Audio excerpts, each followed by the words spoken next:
with that, I guess G comes before H, just happens to be so, but I'm glad I went to school. Daniel, I'll let you begin with your 3-minute introduction for the audience, please. Good morning, my name is Dan Griffey. I'm running for State House of Representatives in the 35th District, position number 1. A little bit about myself. I'm a lifelong resident of the 35th District. I currently live in the town of Allen. As a matter of fact, my family's been in the town of Allen for 3 generations. I'm a professional firefighter by trade. I'm married. I have 3 daughters. I'm a small business owner. I've owned a small business for several years. It used to be a little bigger small business. Now it's a considerable small business. It's more of a hobby business at this point in time. When I get elected to the legislature, I plan to work very hard to restore I-960 tax limitation style rules, reduce taxes and limitations, taxes and regulations on our businesses so we can grow jobs in the state of Washington again, and give back to the individuals of the state of Washington some of their individual rights and freedoms, because the nanny state is not working for us any longer. It's time we educate, not indoctrinate. It's time we innovate, not regulate. And it's time we elect representatives who actually uphold the will of the people that put them there in the first place. For far too long, the state of Washington has balanced its budget on a credit card in the form of general tax obligation bonds. For far too long, we've regulated and taxed our businesses out of the state of Washington.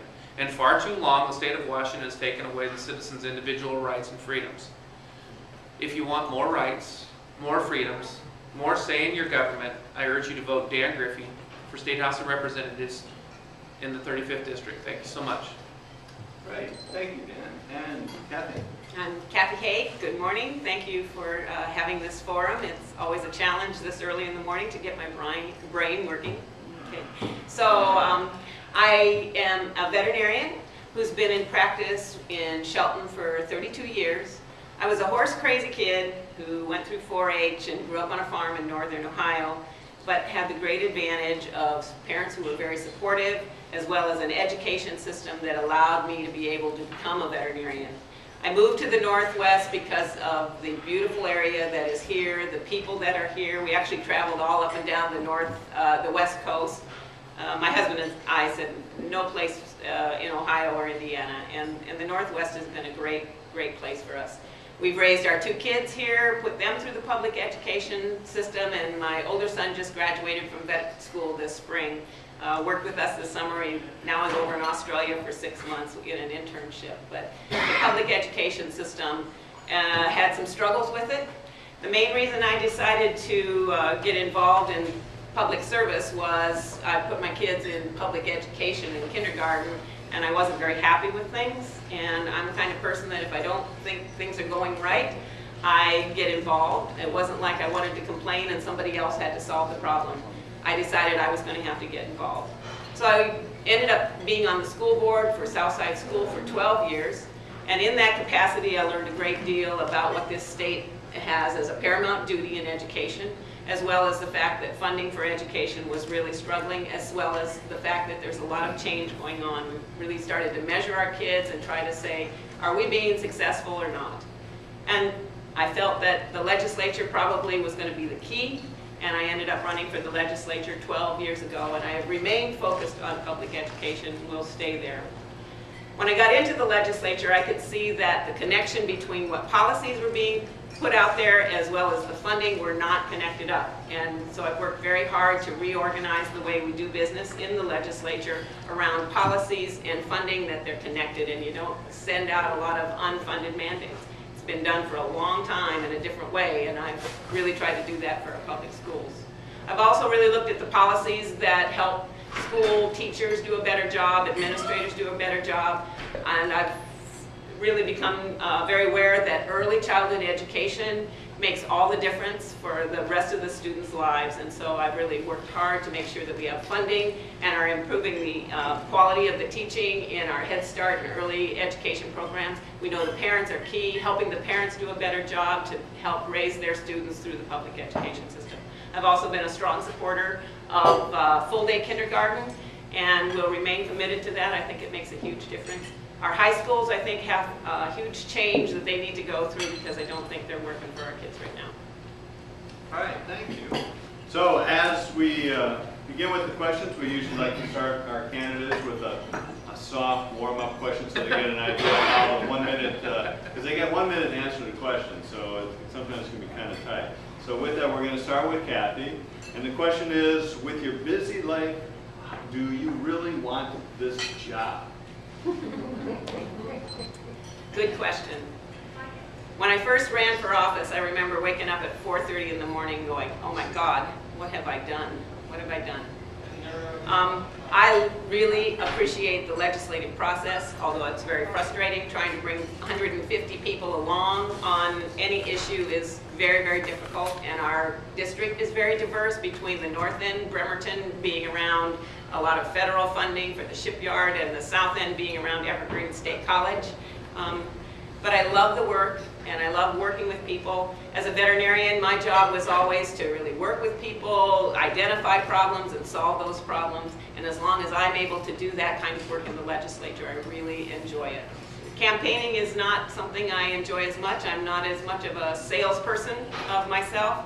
And I can see it's a lot of money, and sometimes I don't know that it really gets the information where it needs to go. But as a legislator, I enjoy the work and hope I try to do a really good job. Thank you. Daniel, same question? Well, I don't remember which one of the founding fathers said, beware of the politician who wants to be a politician.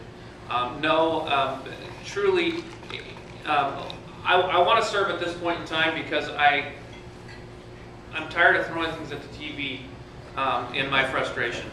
I am absolutely frustrated with the way things are going. Taxing and regulating our businesses out of existence in the state of Washington has caused our economic problem. I heard some people at forum last night, some of our representatives at a forum last night, talk about this was a global economic issue. No, this was a predictable issue if we had good leadership that did a good job in government. So that's the only reason I want to serve. I want to serve to fix problems. My grandfather had a saying, quit your bitching and start your fixing. And I'm, at this point in time, committed to doing that. Very good. And staying with you, Daniel, then coming back, the question is, can you tell us about your life outside of the legislature? Yes. I'm a professional firefighter. That takes up a lot of my life. But beyond that, I enjoy riding ATVs in the dunes in Oregon. That is an absolute passion of mine. It's a freedom that I just love it down there. I enjoy working on old vehicles. I have a 39 Ford, ton and a half. That was the first vehicle I purchased when I was 16 years old, was a 39 Ford truck, and I'm happy to have one again that I can work on. I enjoy being with my family, doing things with my family, be it traveling, playing board games, that kind of thing. So we're a very active family. Thank you so much. Okay, well, I'm a veterinarian and I really do work in the practice. I mostly work on horses because my husband considers them too dangerous to work on. I was a horse crazy kid, but I really do love horses. They are dangerous, and I remain working. I'll be castrating horses this afternoon. So, just so you know. But I'm also very active in my community. I'm a member of Rotary, and our Rotary is the Skookum Rotary. We will be putting on Oyster Fest in 2 weekends down at the fairgrounds. I'll be there working all day, every day, and there's a lot of work that goes into making that happen in our community.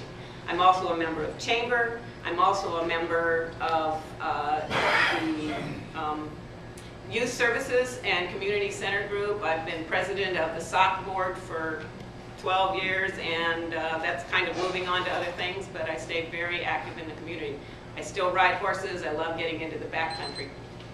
All right, great. So now, moving on a little bit more specifically, one of our audience members asks, this goes to Kathy, starts with Kathy, what part does your faith play in your effort to serve your country in this office, or should faith be kept personal?